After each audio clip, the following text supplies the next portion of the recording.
Вот сижу и думаю, как бы начать этот выпуск. Обычно я всегда стараюсь быть очень позитивным и радостным, но в этот раз поговорим немного о грустном, о расставании. Да-да, казалось бы, что такого, это же всего лишь работа, и у меня впереди, я уверен, будет еще много разных проектов, разных работ, но конкретно с этим местом я расстаюсь. И неспроста здесь стоит 4 стула, потому что вчетвером мы начинали строить студию Бальза, и сначала было 4 учредителей: Аркадий, Стас, Олег и я. И у нас был такой супер энтузиазм. Мы загорелись идеей виртуального продакшена, идеей того, что нам нужно пространство, в котором мы могли бы делать крутые проекты. Сделали своими руками здесь ремонт, построили циклораму.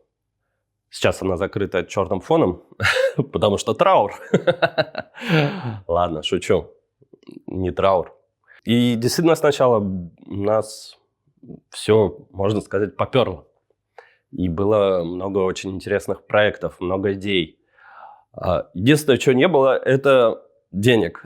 Деньги давались большим трудом. Все уходило на то, чтобы выплачивать арендную плату, платить налоги, платить за купленное оборудование, кредиты.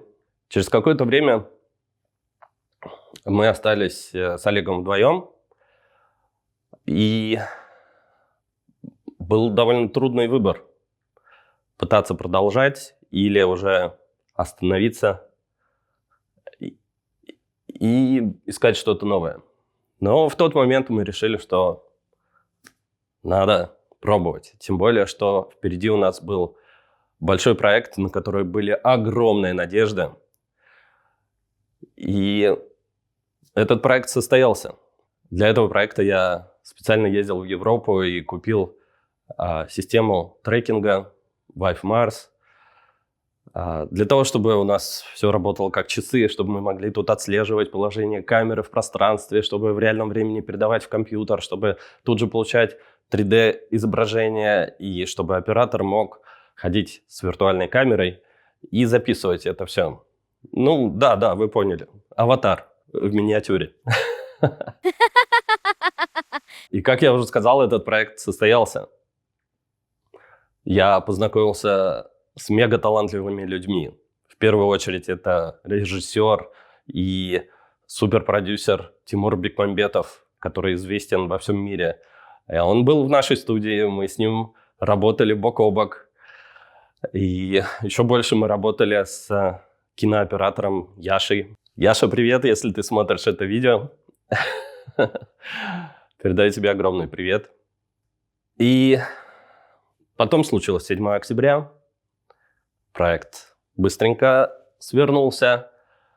Свернулись виртуальные съемки в этой студии. И все это перешло в другую фазу. Мы стали делать камеры на... И снова мы оказались перед выбором, что делать. Продолжать тянуть изо всех сил или остановиться.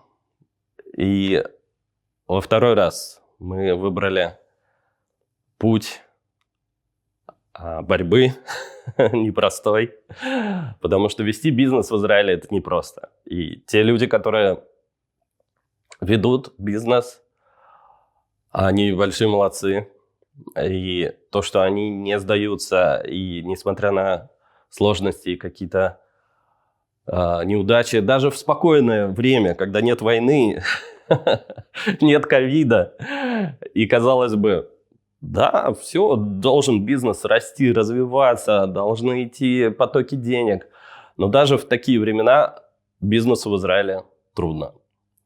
А тут еще развитие искусственного интеллекта, который полностью перечеркнул виртуальный продакшн. Ну, а зачем делать какую-то дорогую технологию, когда ты можешь нажать кнопку? Ну, это я утрирую. Конечно, это не просто нажать кнопку. Надо сделать еще много всего. Но с развитием искусственного интеллекта лично у меня стало даже больше работы, больше проектов моих личных, которые я делал самостоятельно. Но действительно аренды становилось все меньше и меньше. А ведь именно от аренды существовало это место, потому что все деньги, которые мы получали за аренду, они уходили на то, чтобы поддерживать, выплачивать вода, электричество, городской налог Арнона, который вообще какая-то глупость несусветная, потому что мало того, что городской налог мы платим дома, за ту квартиру, которую мы снимаем, она не наша, но мы все равно платим этот городской налог. Так еще мы должны платить за бизнес, за то место, в котором находится бизнес. Еще один городской налог, а он еще выше. Много всего мы сделали хорошего в этой студии. Много проектов, много интересных людей, много очень необычных проектов, громких. Например, мы делали видеосъемку для музея Кнессета, и к нам сюда привозили мебель из музея Кнессета, которая когда-то стояла реально в Кнессете. А еще мы делали видеоконтент для музея Ахлакости Яд Вашем. И это тоже был очень серьезный проект, мне кажется, даже на государственном уровне. Ну а какое количество музыкальных клипов, детских передач, рекламы мы сняли в этих стенах, я даже затрудняюсь посчитать, сколько было выпито кружек кофе.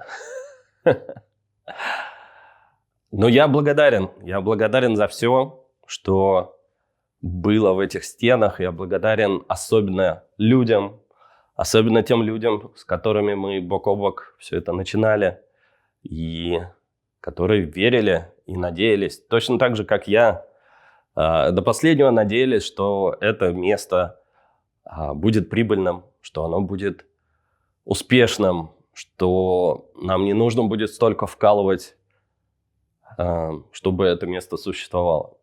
Да, за 4 года работы здесь получилось так, что я работал больше, чем когда у меня был собственный продакшн, в котором я был единственным начальником. Говорят, надежда умирает последней, надежда умирает последней. Нет, последним умирает человек. Да. Но за это мы еще поборемся. Эта студия мне особенно дорога тем, что она сделана своими руками. Да, может быть, она какая-то нелепая, может быть, какая-то она самодельная, колхозная. Мы очень старались, и старались сделать ее максимально профессиональной. И делали самостоятельно звукоизоляцию. Сколько раз перекрашивали пол, который периодически был заляпан ногами. Да, было очень много помощников. Угу. В разное время нам помогал и папа Олега, Борис, и друзья, и даже Арсений как-то приехал в Израиль и помог нам тем, что сделал рекламный ролик для студии Бальза. Вот так вот, это было неожиданно. Я очень благодарен всем этим людям. И особенно благодарен своей жене.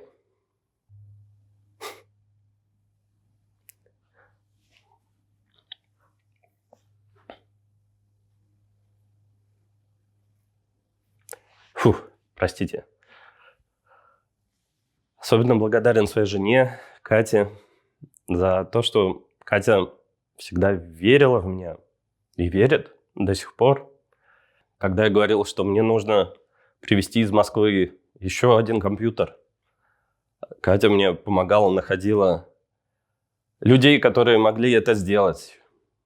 И Катины родители привозили сюда множество техники, кабелей, которые у меня остались еще от прошлой студии, компьютеры, мониторы, даже Алена, сестра Кати, и та привезла как-то сюда компьютер, который мы использовали все это время для архива.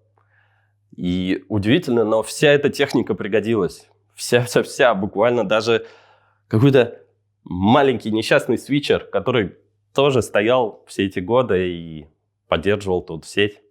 И даже в те моменты, когда у меня уже опускались руки, я думал, что ну все, ничего не получается. Надо искать что-то другое, надо делать что-то другое. Катя меня всегда мотивировала и направляла, и говорила, что попробуй, сдаться ты всегда успеешь. Попробуй еще. Последняя моя попытка была это настроить подкасты здесь. Дело в том, что это помещение, оно не особо подходит для записи подкастов. И звук здесь не очень хороший. Да и вообще, зачем писать подкасты на хромакее, когда ты можешь найти классную интерьерную студию, красиво размыть фон, и потом это смонтировать гораздо проще, чем когда ты получаешь материал с 3 камер и все на зеленом фоне, и тебе еще нужно вырезать хромакей, и потом это все соединять. Ну, понимаете, да, это сильно усложняет процесс. Но и в этом была особенность этой студии. В том, что на фон можно поставить все, что угодно. На что хватает фантазии. А с развитием искусственного интеллекта это стало делать гораздо проще. И в первую очередь детские артисты, которые очень популярны в Израиле, они захотели делать проекты с искусственным интеллектом, потому что детям нравится, как оживают персонажи, как в кадрах появляется то, чего не было раньше. Ну и один, наверное, из последних проектов – это большое шоу для Юваля Мавульбаля под названием «Аллилуйя», которое проходило по всей стране. Вот, и весь видеоконтент для этого шоу был сделан этими руками. Та-да-да-да-да. Еще один большой проект. Это с другим детским артистом, это с Дотхаймом. Серия клипов и сериал, которые тоже все есть на YouTube. Пожалуйста, искусственный интеллект не отобрал работу. Да, конечно, он снизил аренду. Аренды стало еще меньше, но я и не получал этих денег от аренды. Все деньги от аренды уходили на то, чтобы содержать это место. Я никогда не мог себе представить, что я буду работать с клиентами на иврите, и никто не будет мне подсказывать даже какие-то отдельные слова. Вот как хочешь, так и понимай. Но должен сделать. Потому что если ты сидишь рядом с клиентом, ты уже не можешь сказать ему: «О, слиха, не ломовин». Ты уже пытаешься понять, а по-другому, уточняешь, какие-то спрашиваешь вопросы. Пока вот ты не поймешь, что нужно сделать. Только так. Наверное, это самый действенный способ для того, чтобы выучить иврит. Огромная благодарность Пине. Пине – это режиссер детских проектов, с которым мы работали весь этот год. Благодарность за то, что он не побоялся давать мне сложные проекты полностью, так, чтобы я работал на них напрямую с клиентом. Даже я бы на месте Пини побоялся так делать. Но он очень открытый, добрый человек и профессионал своего дела. Отдельное спасибо Олегу. Олег – это такой сумасшедший гений. Потому что вот у него есть какая-то идея. И вот неважно, как это, сколько это стоит, сколько это требует сил, сколько это требует вложений. Ну вот он хочет реализовать эту идею. Вот он горит ей. И вот всех он тянет. Наверное, только вот с таким сумасшествием, с таким безумием, наверное, возможно что-то делать в Израиле. Вот так вот фанатично. Но очень трудно. Особенно трудно, когда у тебя семья, и когда тебе нужно содержать семью, кормить детей. И я желаю успехов и удачи Олегу и студии Бальза. И верю в то, что здесь когда-нибудь все наладится. Но уже без меня.